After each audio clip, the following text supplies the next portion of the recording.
Carolina.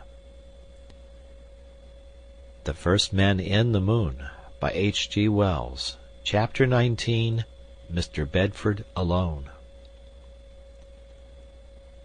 In a little while it seemed to me as though I had always been alone on the moon.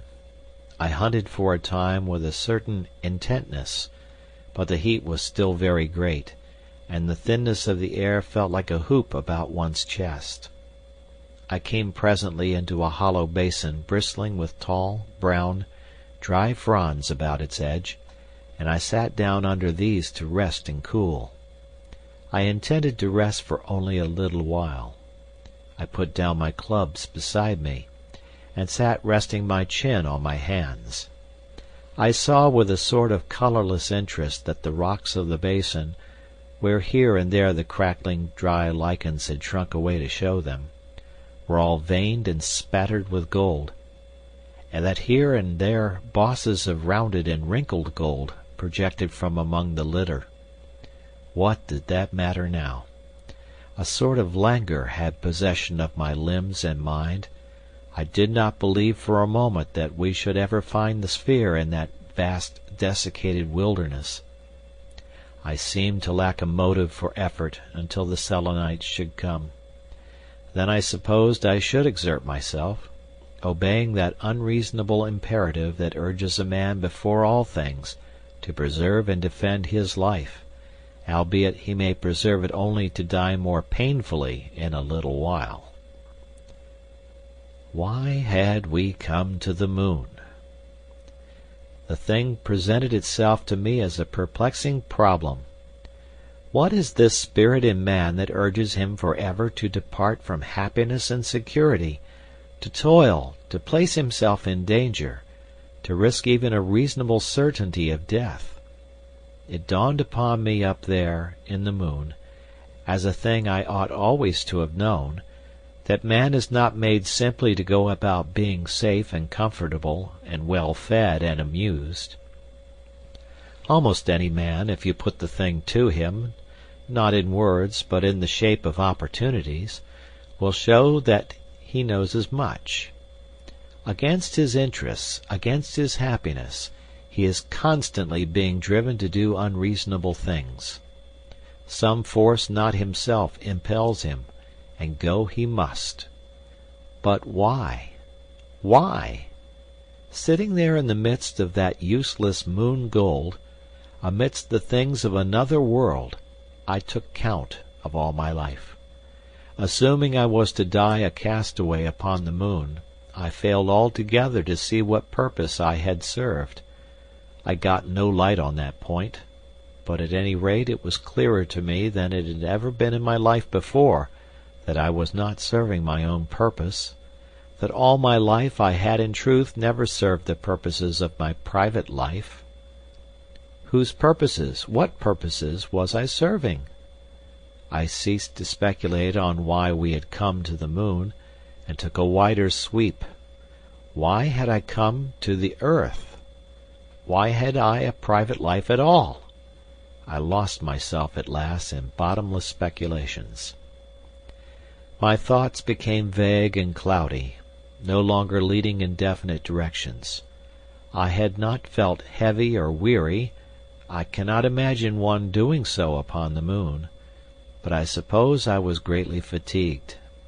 At any rate, I slept. Slumbering there rested me greatly, I think, and the sun was setting and the violence of the heat abating through all the time I slumbered.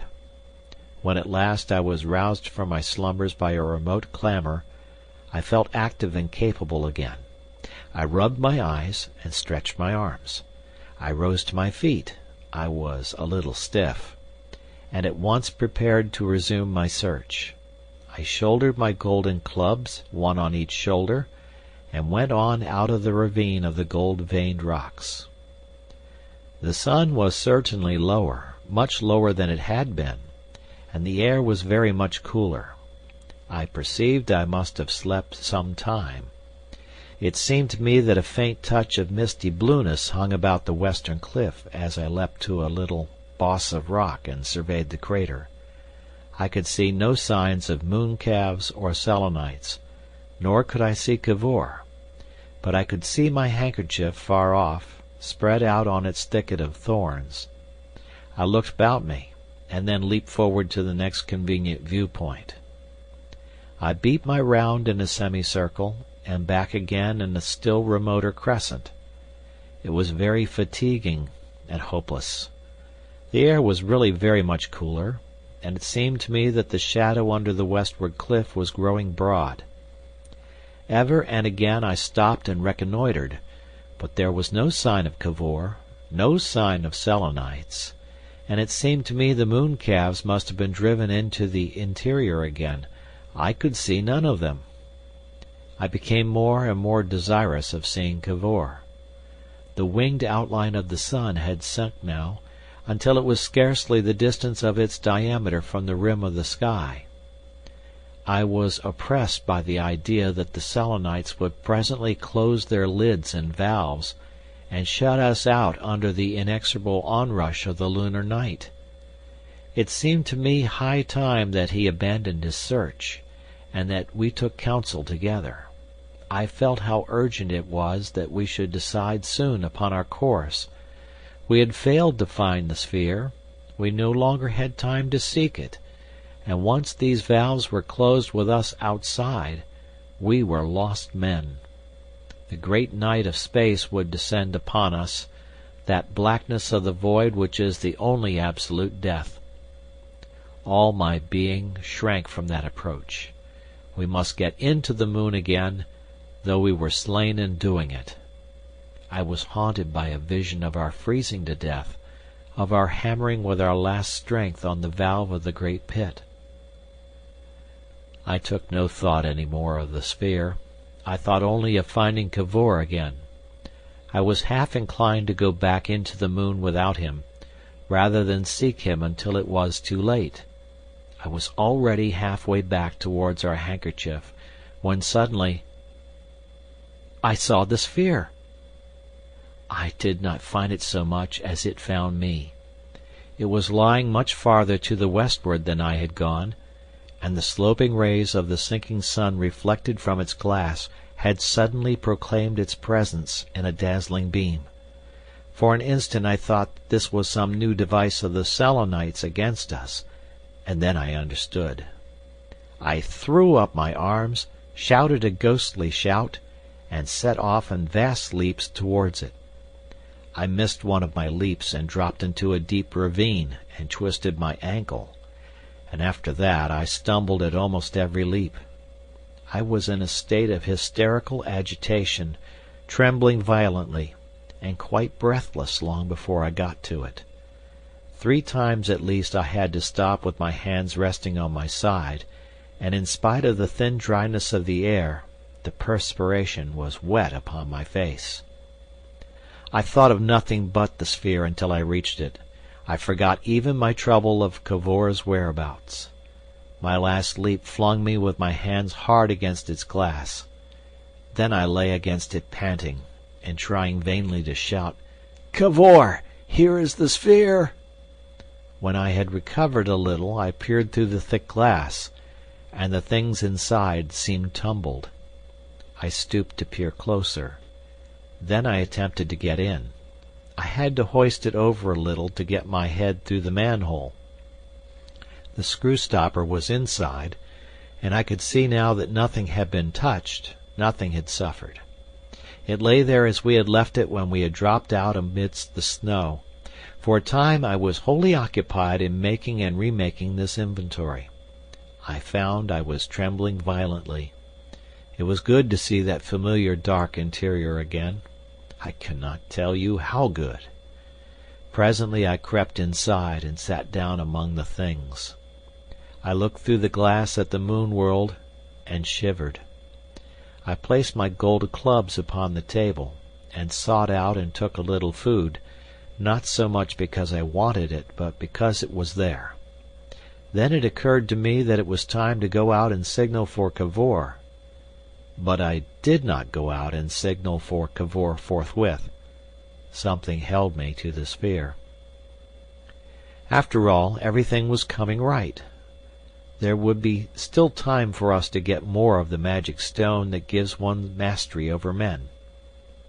Away there, close handy, was gold for the picking up, and the sphere would travel as well half full of gold as though it were empty.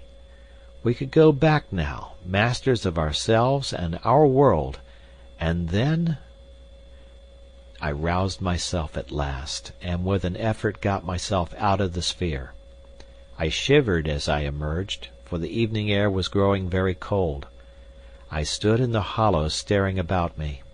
I scrutinized the bushes round me very carefully before I leaped to the rocky shelf hard by, and took once more what had been my first leap in the moon. But now I made it with no effort whatever. The growth and decay of the vegetation had gone on apace, and the whole aspect of the rocks had changed, but still it was possible to make out the slope on which the seeds had germinated, and the rocky mass from which we had taken our first view of the crater. But the spiky shrub on the slope stood brown and sere now, and 30 feet high, and cast long shadows that stretched out of sight, and the little seeds that clustered in its upper branches were brown and ripe. Its work was done, and it was brittle and ready to fall and crumple under the freezing air, so soon as the nightfall came. And the huge cacti, that had swollen as we watched them, had long since burst and scattered their spores to the 4 quarters of the moon. Amazing little corner in the universe, the landing place of men. Some day, thought I will have an inscription standing there right in the midst of the hollow. It came to me, if only this teeming world within knew of the full import of the moment, how furious its tumult would become. But as yet it could scarcely be dreaming of the significance of our coming. For if it did, the crater would surely be an uproar of pursuit, instead of as still as death. I looked about for some place from which I might signal Cavor, and saw that same patch of rock to which he had leapt from my present standpoint, still bare and barren in the sun. For a moment I hesitated at going so far from the sphere. Then, with a pang of shame at that hesitation, I leaped. From this vantage point I surveyed the crater again. Far away, at the top of the enormous shadow I cast, was the little white handkerchief fluttering on the bushes. It was very little and very far, and Cavor was not in sight. It seemed to me that by this time he ought to be looking for me. That was the agreement, but he was nowhere to be seen. I stood waiting and watching, hands shading my eyes, expecting every moment to distinguish him. Very probably I stood there for quite a long time. I tried to shout, and was reminded of the thinness of the air. I made an undecided step back towards the sphere, but a lurking dread of the Selenites made me hesitate to signal my whereabouts by hoisting one of our sleeping blankets onto the adjacent scrub. I searched the crater again. It had an effect of emptiness that chilled me, and it was still. Any sound from the Selenites and the world beneath had died away. It was as still as death. Save for the faint stir of the shrub about me and the little breeze that was rising, there was no sound, nor shadow of a sound, and the breeze blew chill. Confound Cavor! I took a deep breath. I put my hands to the sides of my mouth. "Cavor!" I bawled, and the sound was like some mannikin shouting far away. I looked at the handkerchief. I looked behind me at the broadening shadow of the westward cliff. I looked under my hand at the sun. It seemed to me that almost visibly it was creeping down the sky. I felt I must act instantly if I were to save Cavor. I whipped off my vest and flung it as a mark on the sere bayonets of the shrubs behind me, and then set off in a straight line towards the handkerchief. Perhaps it was a couple of miles away, a matter of a few hundred leaps and strides. I have already told how one seemed to hang through those lunar leaps. In each suspense I sought Cavor, and marveled why he should be hidden. In each leap I could feel the sun setting behind me. Each time I touched the ground I was tempted to go back. A last leap and I was in the depression below our handkerchief. A stride, and I stood on our former vantage point within arm's reach of it. I stood up straight and scanned the world about me, between its lengthening bars of shadow. Far away, down a long declivity, was the opening of the tunnel up which we had fled, and my shadow reached towards it, stretched towards it, and touched it, like a finger of the night. Not a sign of Cavor, not a sound in all the stillness, only the stir and waving of the scrub and of the shadows increased. And suddenly and violently I shivered. I began, and realized once more the uselessness of the human voice in that thin air. Silence. The silence of death. Then it was my eye caught something. A little thing lying, perhaps 50 yards away down the slope, amidst a litter of bent and broken branches. What was it? I knew, and yet for some reason I would not know. I went nearer to it. It was the little cricket cap Cavor had worn. I did not touch it. I stood looking at it. I saw then that the scattered branches about it had been forcibly smashed and trampled. I hesitated, stepped forward, and picked it up. I stood with Cavor's cap in my hand, staring at the trampled reeds and thorns about me. On some of them were little smears of something dark, something that I dared not touch. A dozen yards away, perhaps, the rising breeze dragged something into view, something small and vividly white. It was a little piece of paper crumpled tightly, as though it had been clutched tightly. I picked it up, and on it were smears of red. My eye caught faint pencil marks. I smoothed it out, and saw uneven and broken writing ending at last in a crooked streak up on the paper. I set myself to decipher this. I have been injured about the knee. I think my kneecap is hurt, and I cannot run or crawl, it began, pretty distinctly written. Then less legibly, they have been chasing me for some time, and it is only a question of... The word time seemed to have been written here and erased in favor of something illegible. Before they get me, they are beating all about me. Then the writing became convulsive. I can hear them, I guessed the tracing meant, and then it was quite unreadable for a space. Then came a little string of words that were quite distinct. A different sort of Selenite altogether, who appears to be directing the... The writing became a mere hasty confusion again. They have larger brain cases, much larger, and slenderer bodies, and very short legs. They make gentle noises and move with organized deliberation. And though I am wounded and helpless here, their appearance still gives me hope. That was like Cavor. They have not shot at me or attempted injury. I intend...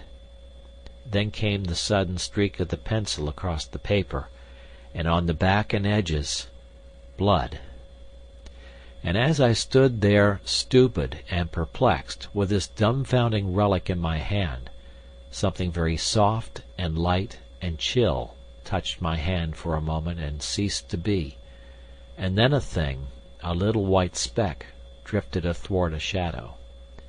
It was a tiny snowflake, the first snowflake, the herald of the night.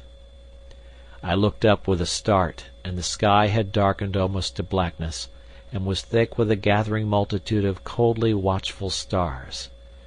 I looked eastward, and the light of that shriveled world was touched with sombre bronze. Westward, and the sun, robbed now by a thickening white mist of half its heat and splendor, was touching the crater rim, was sinking out of sight, and all the shrubs and jagged and tumbled rocks stood out against it in a bristling disorder of black shapes. Into the great lake of darkness westward a vast wreath of mist was sinking. A cold wind set all the crater shivering. Suddenly, for a moment, I was in a puff of falling snow, and all the world about me grey and dim. And then it was I heard, not loud and penetrating as at first, but faint and dim like a dying voice, that tolling, that same tolling that had welcomed the coming of the day. Boom! Boom! Boom! It echoed about the crater. It seemed to throb with the throbbing of the greater stars. The blood-red crescent of the sun's disk sank as it toiled out. Boom! Boom! Boom! What had happened to Cavor? All through that tolling I stood there stupidly, and at last the tolling ceased. And suddenly the open mouth of the tunnel down below there shut like an eye and vanished out of sight. Then indeed was I alone. Over me, around me, closing in on me, embracing me ever nearer, was the eternal, that which was before the beginning, and that which triumphs over the end, that enormous void in which all light and life and being is but the thin and vanishing splendor of a falling star, the cold, the stillness, the silence, the infinite and final night of space. The sense of solitude and desolation became the sense of an overwhelming presence that stooped towards me, that almost touched me.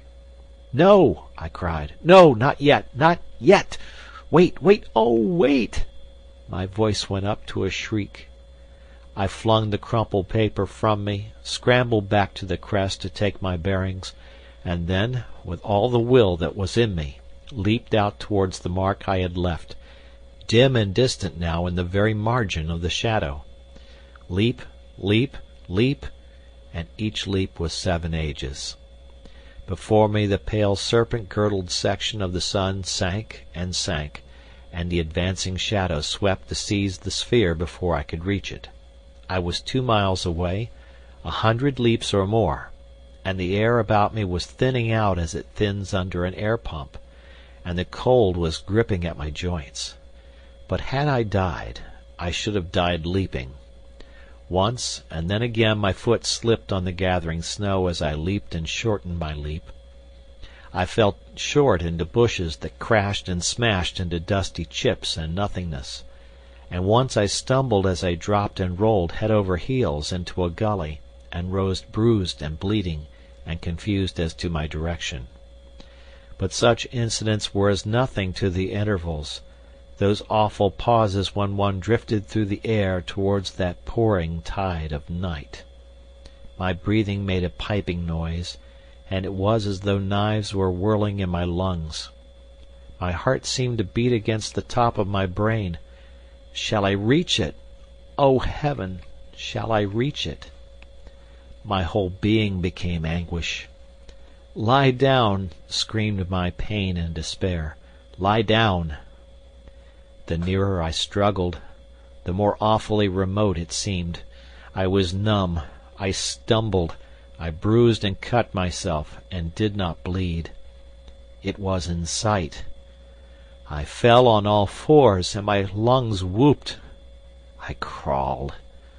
The frost gathered on my lips. Icicles hung from my moustache. I was white with the freezing atmosphere. I was a dozen yards from it. My eyes had become dim. "Lie down!" screamed despair. "Lie down!" I touched it and halted. "Too late!" screamed despair. "Lie down!" I fought stiffly with it. I was on the manhole lip, a stupefied, half-dead being. The snow was all about me. I pulled myself in. There lurked within a little warmer air. The snowflakes, the air flakes, danced in about me as I tried with chilling hands to thrust the valve in and spun it tight and hard. I sobbed. "I will," I chattered in my teeth. And then, with fingers that quivered and felt brittle, I turned to the shutter studs. As I fumbled with the switches, for I had never controlled them before, I could see dimly through the steaming glass the blazing red streamers of the sinking sun, dancing and flickering through the snowstorm, and the black forms of the scrub thickening and bending and breaking beneath the accumulating snow. Thicker whirled the snow, and thicker, black against the light. What if even now the switches overcame me? Then something clicked under my hands, and in an instant that last vision of the moon world was hidden from my eyes. I was in the silence and darkness of the interplanetary sphere. End of chapter.